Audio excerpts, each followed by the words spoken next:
According to a congressional notification from U.S. Strategic Command, or STRATCOM, which oversees the nuclear arsenal, China now has more intercontinental ballistic missile launchers than the U.S. This eye-opening info came in a brief letter to the House and Senate Armed Services Committees, authored by U.S. Air Force General Anthony J. Cotton, commander of STRATCOM, dated January 26, 2023. Viewers may note that notifications like this are now obligatory under legislation passed last year that requires STRATCOM to alert Congress if China is to surpass the U.S. in ICBM silo, missile, or warhead inventory in an effort to better keep tabs on the nation's strategic expansion. In this video, Defense Updates analyzes what are the implications of China possessing more ICBM launchers than the U.S. Let's get started.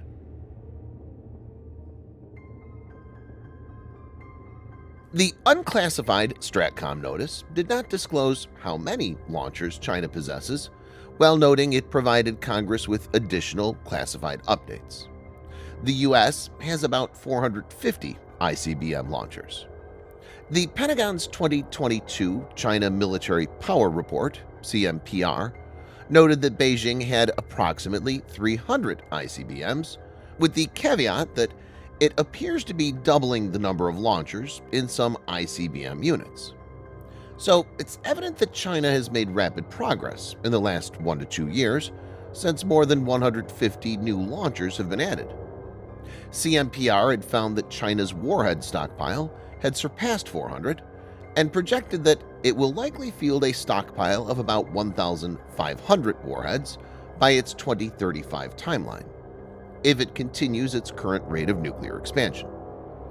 The U.S. arsenal contained 3,750 nuclear warheads as of 2021, including 1,515 deployed warheads on ICBM launchers, submarine-launched ballistic missile launchers, and heavy bombers.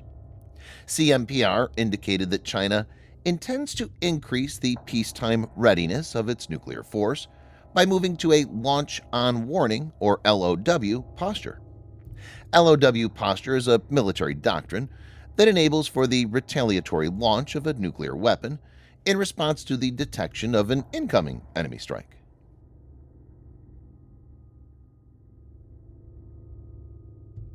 In 2021, satellite imagery that had been obtained by the New York Times pointed to China's efforts of constructing new silos at a site in a desert near the northwestern city of Wyrm. Matt Korda and Hans Christensen from the Federation of American Scientists, who first spotted the development, dubbed it the most significant expansion of the Chinese nuclear arsenal ever. Chinese long-range ballistic missiles are mainly of 4 types. 1. DF-4, which entered service in 1980 and is a transportable, liquid-fueled missile with a single nuclear warhead and a range of up to 3,500 miles, or 5,630 kilometers. 2. DF-5, which is a liquid-fueled ICBM that entered service in 1981, carries a single warhead, and has a range of around 8,000 miles, or 13,000 kilometers. A new variant that carries multiple independently targeted warheads is thought to be in development as well. 3. DF-31, a solid-fueled missile that entered service in 2006, carries a single warhead, and has a range of up to 7,300 miles, or 11,750 kilometers. 4.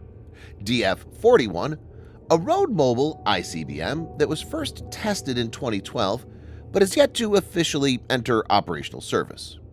DF-41 is solid-fueled, can carry up to 10 warheads, and has a range of about 9,320 miles, or 15,000 kilometers. All of these could be deployed in the new silos.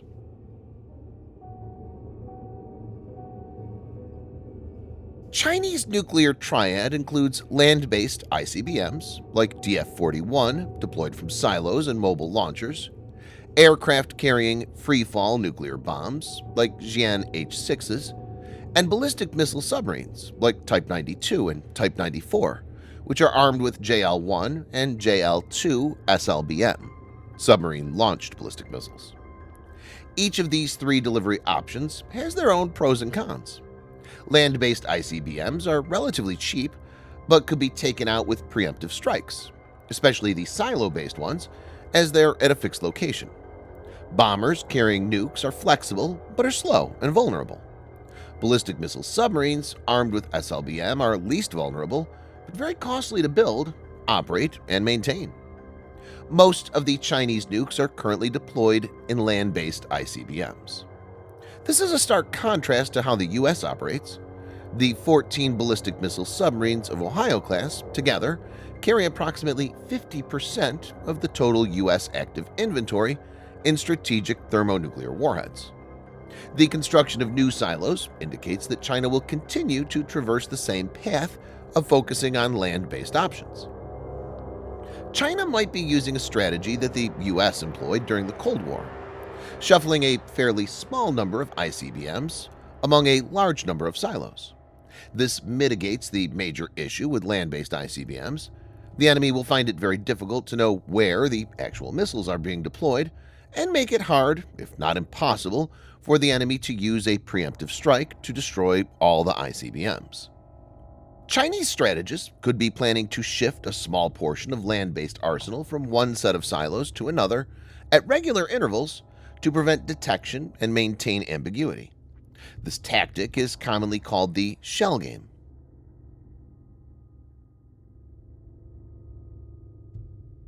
Congressional Republicans have called for higher numbers and new capabilities in the U.S. nuclear arsenal.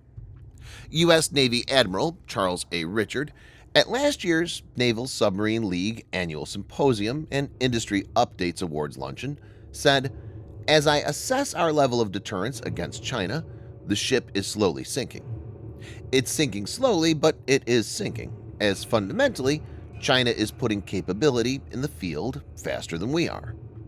As those curves keep going, it isn't going to matter how good our operating plan is, or how good our commanders are, or how good our horses are.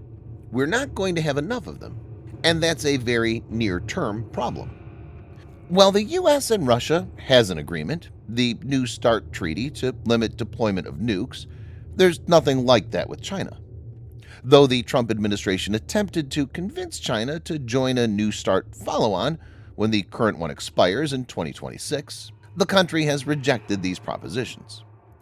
Given the situation, there's no doubt of China's intent to achieve nuclear parity with the U.S., if not superiority. Thanks for watching. Subscribe for more videos like this. Hit the like button if you find the video interesting, and kindly provide your feedback in the comment section. This will help us improve.